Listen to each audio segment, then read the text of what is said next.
What up, fam? In today's video, I'm going to go over what is a running related injury, why running related injuries happen, and why complete rest may not be the best thing to heal your running related injury. Quick disclaimer, this is for educational purposes only. Please make sure you're cleared by your qualified healthcare provider before you decide to delve into anything. Comment down below what you believe causes running related injuries. Some people may say the shoes you wear. Some people may say doing too much too soon. The act of what is done to cause running injuries can seem complex, but the principle of what happens is not complex at all, in my opinion. Now, this information was taken from this book, Running Mechanics and Gait Analysis. I'll put a link in the description down below, I believe, to the website or where you can get the book. But we're going to talk about the principle of the graph that's in the beginning of the book to really explain the prevalence of injury curve and why it happens. You have to understand that running related injuries are multifactorial. It's a composite of many things that's causing an issue at the tissue, so the tissue can't handle the current load, meaning tissue as in muscle, tendon, bone, or ligament. We need to look at overall strength, biomechanics, flexibility, and anatomical alignment when it comes to running related injuries. Now here's an excerpt from this book. Despite significant advances in running shoe technology, training programs, research, running injuries have not decreased over the last 35 years.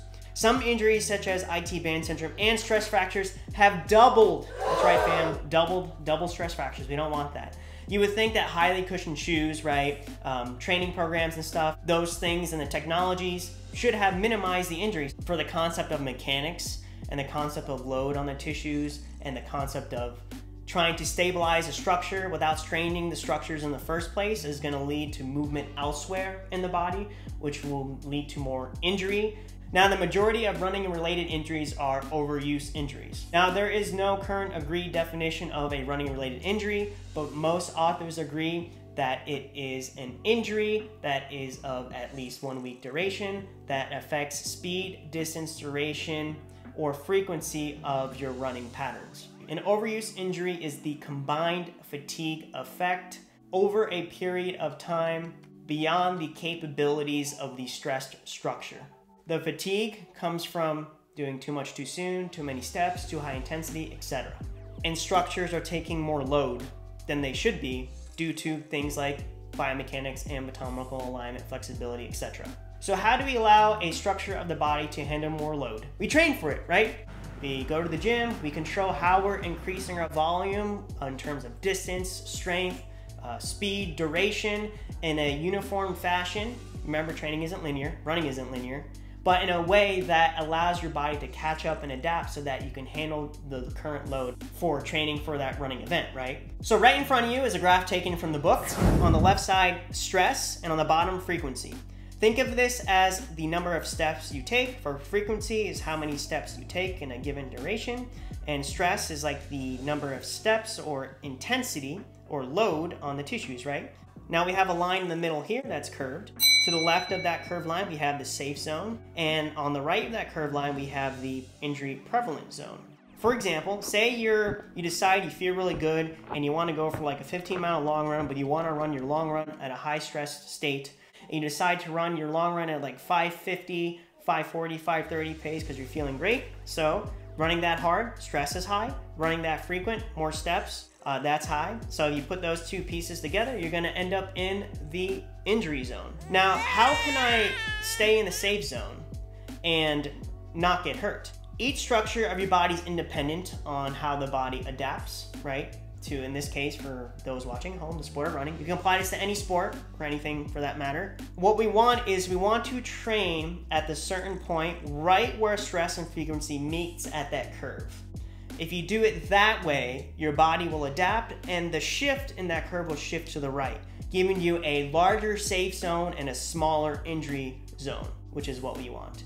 And obviously you need to work with a coach, a trainer, a dietitian, someone to work with to be able to facilitate and control how you stress your body. Make sure you're getting enough sleep, make sure you're keeping stress management low, make sure you're training appropriately, and make sure you're eating enough and enough of the right foods and healthily. Now, when it comes to like biomechanics and stuff like that, obviously, if there's a lack of mobility, say for example, I did a video on this on lack of dorsiflexion in the ankle, I'll link it up in the cards and I'll put it at the end. But say for example, you have chronic Achilles issues, right? When you run, you get Achilles pain, and you notice that when you run a lot, or if you run too much too soon, the Achilles flares up and it feels better in about a day or two, because it does take the body about 48 hours for natural inflammation to go down. Mobility trumps stability and motor control, meaning that mobility, we're talking about joints, in this case the ankle when it comes to the Achilles. The Achilles will only stretch as far as the joint is willing to go. So if we find that there's a restriction in joint mobility in the ankle joint, when it comes going through the gait cycle and pushing off or rolling through the foot, the Achilles is going to take more load because it has less room to work with. Therefore, it's taking more stress by applying that principle to the graph, and you're more likely to end up in the injury zone when it comes to the Achilles tendon. For that example, fixed mobility allows more anatomical, the 4 pillars, biomechanics, anatomical alignment, flexibility, strength, and coordination. It will allow those to come in unison when it comes to once mobility is fixed, and you will actually start to experience less pain when it comes to the Achilles tendon because you're taking off the stress.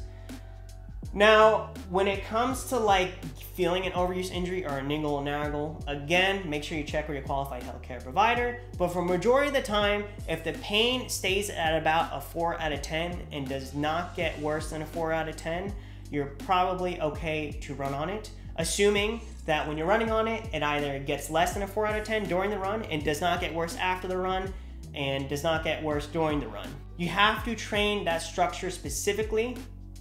This is why complete rest isn't the best option. Going back to the Achilles example, if your Achilles is bugging you and you've developed, chronic Achilles tendinopathy or tendinosis and it can't handle the current load, obviously a topic for another video would be to remodel the tissue because you've already caused damage there, while also fixing the mobility at the ankle and further up the chain and checking the mechanics of the hips and whatnot. You need to strengthen regardless if there's pain in that area. So complete rest, I've done a video on deconditioning. I'll link it up in the cards on like what happens when losing fitness and stuff like that. But if all of a sudden you stop running and I'm just gonna you tell yourself I'm just gonna let this part heal, everything is gonna decondition with it, and it's gonna be weak to begin with. So you're more likely to develop more faults when you come back. If you can, I wouldn't take no more than 2 weeks. But even then, you probably still need to be doing some light cross training or hiking or whatever that can mimic running. Shameless plug, talking about the concept of load and still being able to run and still trying to hold running specific fitness. I am going to promote Lever. Lever is a bodyweight support system device. Link in the description down below. Use my coupon code to save 10%. Basically, you put it on a treadmill, you run a lower body weight, therefore less load in the tissues, therefore more time for your body to catch up if you're unfortunately in an injured state. But you can also use it to help increase load to raise mileage, which I plan on doing while training for the California International Marathon. I'm just going to start incorporating doubles with the lever movement unit to help increase the load on my tissue safely as I'm getting up to triple-digit mileage per week. Now, the law of specificity is that a structure will adapt specifically to the demands imposed on it. So when it comes to running, you want to do running-specific motions that would allow the body to adapt and make you more efficient at running, more resilient at injury, and doing those specific motions, right? If you're a runner and then you decide to bodybuild, even if you've raised your mileage so high, your legs are so strong, you notice that you don't get sore anymore when you run, those 20-mile runs here and there. Lifting's a different movement, right? So you're more likely to get sore, you're more likely to overload the tissues, and it's not specific, right? I mean, there's some motions you can do to be specific, but just think about clear bodybuilding type exercises, heavy weights, low recovery, high rep or whatever to increase that muscle growth and hypertrophy. It's not the same, it's not specific to running, so therefore you're more likely to hurt yourself. The graph that we showed earlier is specific to each structure, but it's also specific to each sport. So it's going to change in how your body adapts, whether you're a multi-sport athlete or if you're in high school and you're like, I'm going to play volleyball here and I'm going to do track here or whatever. Adaptation to activity and the sport can be both positive and negative. Tendinosis, tendinopathy, we brought the Achilles example beforehand, and with adaptation to help keep it from hurting itself, the fibers become intertwined, nerve fibroblasts come in and they entrap those nerve tissue, capillary beds are formed, so you start to experience pain while the body's trying to heal itself, and your body will try to find motion elsewhere.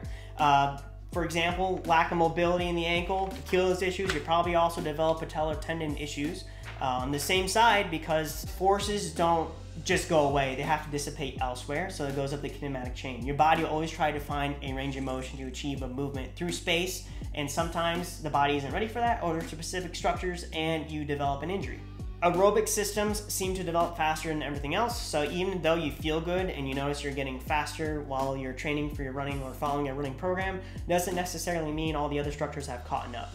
But in a nutshell, when it comes to injury, you just want to have progressive load on those tissues. Listen to your body, make sure you're fueling appropriately, make sure you're sleeping enough, and make sure you're mobile, anatomically aligned, have good biomechanics, and have good strength and coordination to decrease the load on the tissues further down the chain. And that's pretty much how injury happens when it comes to running. I can talk for a while, but sorry I went on a little bit of a rant, but I hope this video helped those at home that are watching this channel. Please smash the like button, it really helps the video. Like, share, comment, subscribe, hit that notification bell when I post the next video. Love you guys, catch you guys next time, peace.